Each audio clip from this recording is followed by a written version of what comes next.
जय हिंद दोस्तों। पूरे देश में G20 समिट का माहौल बना हुआ है। खास करके अगर आप दिल्ली को देखते हो तो दिल्ली को इतना अच्छा सजाया गया है कि उसके सामने लंदन भी फेल हो जाए। दोस्तों 9-10 सितंबर को G20 समिट होने वाला है, लेकिन अभी से ही बहुत सारे देशों के राष्ट्रपति का आगमन हो चुका है। पर यहाँ पर आपका और हमारा सवाल है कि आखिर G20 समिट होता क्या है। दोस्तों G20 में दुनिया के 19 बड़े देश शामिल है। इसके अलावा इसमें यूरोपीय यूनियन भी शामिल है।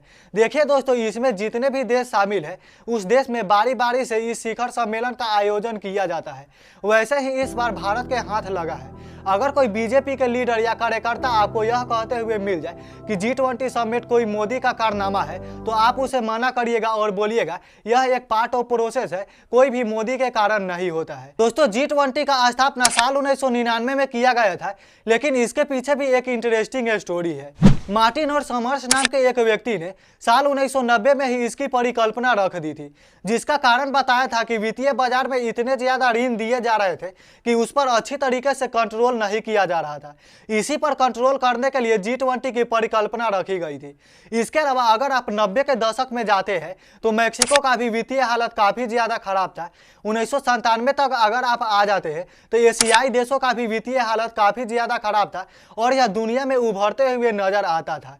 दोस्तों 1990-91 के दशक में कोल्ड वार के कारण जितने भी देश थे उसका वित्तीय हालत काफी ज्यादा खराब हो गया था। चीन और अमेरिका जैसे देशों का भी वित्तीय हालत खराब हो गया था, तो छोटे मोटे देशों का क्या ही लीजिएगा। साल 1998 में रूस का इतना ज्यादा वित्तीय हालत खराब हुआ कि इसका प्रभाव अमेरिका में भी देखा जाने लगा। दोस्तों 1999 से पहले तक G7 की बैठक होती थी, लेकिन साल 1999 की एक बैठक में G20 की परिकल्पना रखी गई थी। उसके बाद इसे 26 सितंबर को औपचारिक रूप से लागू किया गया। दोस्तों इसके बाद 15-16 दिसंबर 1999 को G20 की स्थापना करी गई। G7 का जो बैठक किया गया था उसमें यह भी पता चल गया था कि इसकी पहली अध्यक्षता कौन करेगा, और इसकी पहली अध्यक्षता जर्मनी के पास गई। दोस्तों 1999 से लेकर 2008 तक की बात करें तो इसमें कोई भी स्टेबिलिटी नहीं थी।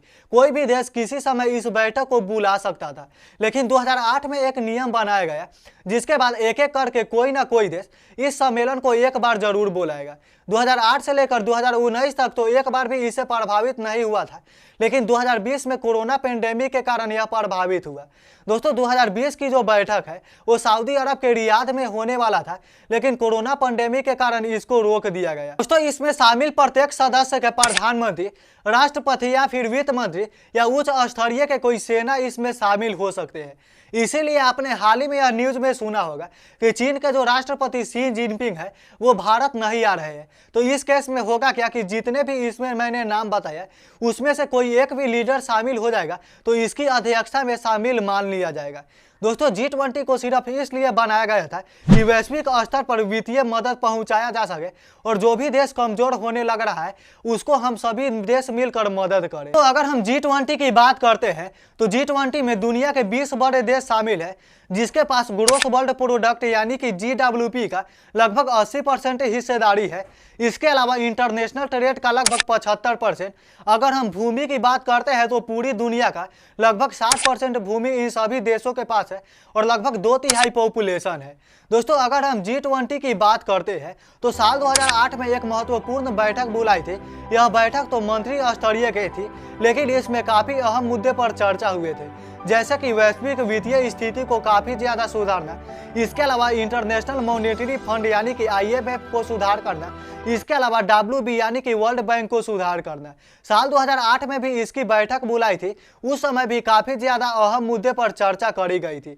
उसके बाद साल 2020 में तो आप लोग जानते ही हो कि इसका कोविड के कारण नहीं हो पाया था। तो 1 दिसंबर 2022 को इसकी अध्यक्षता भारत के प्रधानमंत्री नरेंद्र मोदी ने अपने हाथ में लिया, जिसके बाद वन अर्थ और वन फैमिली का नारा दिया।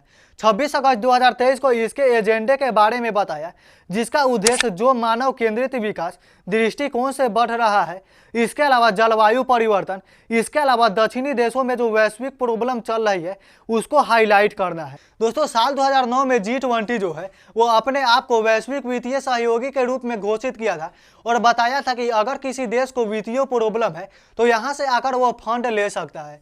बहुत सारे विश्लेषकों का यह मानना है कि आने वाले समय में इसकी जो कद है वो काफ़ी ज़्यादा बड़ी है और इसकी कद आने वाले समय में और भी ज्यादा बढ़ेगी और बहुत सारे देश इसे फंड भी ले चुके हैं। दोस्तों आपने एक कहावत सुनी होगी कि जो आगे बढ़ता है उसको टांग खींचने वाला कोई ना कोई रहता ही है। ऐसा ही G20 के केस में देखा गया। G20 जैसे जैसे आगे बढ़ रहा है उसका क्रिटिसिज्म उतना ही ज्यादा बढ़ रहा है। एंटी ग्लोबलाइजेशन जो कंट्री है वो इसकी काफी ज्यादा क्रिटिसाइज करती है। अगर हम G20 पर वापस आते हैं तो यूरोपीय यूनियन को छोड़कर 19 देश जो इसमें शामिल है उसको 5 ग्रुपों में भागा गया है। अब दोस्तों 5 ग्रुपों में इसमें क्यों बांटा गया है इसका कारण तो अभी तक नहीं बताया गया है, लेकिन अगर हम ग्रुप की बात करते हैं तो ग्रुप 1 में ऑस्ट्रेलिया, कनाडा, सऊदी अरबिया और यूनाइटेड स्टेट को रखा गया है। ग्रुप 2 की बात करते हैं तो इंडिया, रसिया, साउथ अफ्रीका और टर्की को रखा गया है। ग्रुप 3 में अर्जेंटीना, ब्राजील, मैक्सिको। ग्रुप 4 में फ्रांस, जर्मनी, इटली, इसके अलावा यूनाइटेड किंगडम को रखा गया है। ग्रुप 5 की बात करते हैं तो चाइना, इंडोनेशिया, जापान और साउथ कोरिया को रखा गया है। दोस्तों G20 में एशियाई देश जो है वो काफी ज्यादा योगदान निभाती है। खास करके हम भारत और चाइना की बात कर रहे हैं। एडीबी यानी कि एशियन डेवलपमेंट बैंक ने साल 2011 में इसको लेकर एक भविष्यवाणी करी थी और रिपोर्ट में दावा किया गया था कि उभरती बाजार अर्थव्यवस्था के उदय के एक नई व्यवस्था की सुधार की जरूरत है, जिसमें कि G20 के आर्थिक संचालन समिति बनाई जाएगी।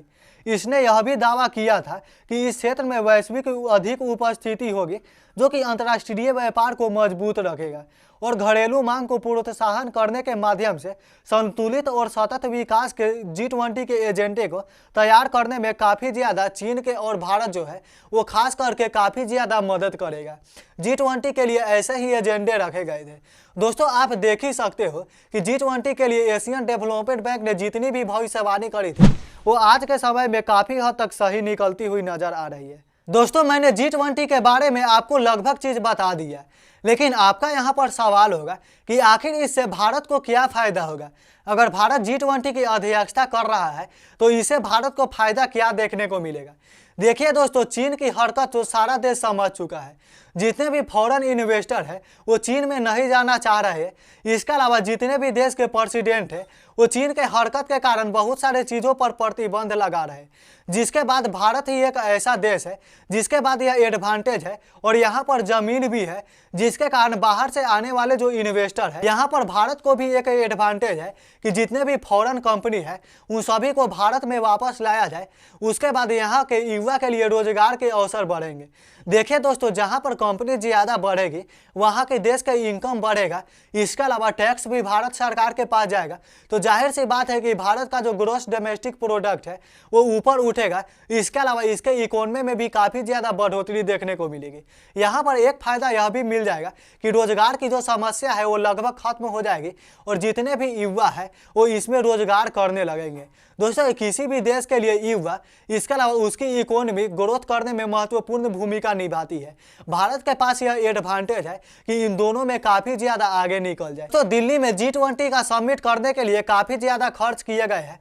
लगभग 120 मिलियन डॉलर इस पर खर्च किए गए हैं ताकि दिल्ली को काफ़ी ज़्यादा सुंदर बनाया जाए और अपनी संस्कृति को और देश के राष्ट्रपति के सामने रखा जाए। लेकिन दोस्तों क्या आपको पता है कि इसी सुंदरता के चक्कर में दिल्ली के जो रहने वाले गरीब हैं उनके घर उजाड़ दिए गए हैं, जो कि अच्छी बात नहीं है। बहुत सारे लोगों का यह कहना है कि लगभग 3 लाख लोग बेघर हो चुके हैं और लगभग हजारों घरों को भी यहाँ से उजाड़ दिया गया है। यहाँ के लोगों का यह भी एलिगेशन लगाना है कि मैं यहाँ पर 2 या 3 सालों से नहीं रहने लग रहा हूँ, लगभग 70 या 80 सालों से रहने लग रहा हूँ। बहुत सारे लोग यह भी कह रहे हैं कि जिन लोगों को यहाँ से बेघर किया गया सरकार उनको अच्छी तरीके से घर भी नहीं दे पाई है। इसके अलावा आपने हाल ही में सुना होगा कि वहाँ पर बाढ़ आई है। बाढ़ पीड़ितों को भी टेंट उजाड़ दिया गया है ताकि इसकी सुंदरता को बढ़ाया जा चुके। दोस्तों यहाँ पर सुंदरता को बढ़ाया जा चुके, इसके लिए तो टेंट उजाड़ा जा रहा है, लेकिन समस्या यह है कि गरीबों को दूसरी जगह पर टेंट भी नहीं दिया जा रहा है। बहुत सारे यहाँ पर जो लोग हैं वो स्कूल में रहने लग रहे हैं और बहुत सारे जो लोग हैं उनको कहा गया है कि आप जहाँ पर रहिए लेकिन यहाँ पर नहीं रहिए। दोस्तों इस पर मैंने डिटेल वीडियो आगे लेकर आऊँगा। आप इस टॉपिक पर क्या सोचते हैं नीचे कमेंट जरूर करें। अगर वीडियो अच्छी लगी तो लाइक करना, चैनल पर नए हो तो सब्सक्राइब करके बेल आइकन प्रेस कर देना, क्योंकि आपका भाई इसी तरह के वीडियो लाते रहता है। तब तक लिए जय हिंद, वंदे मातरम।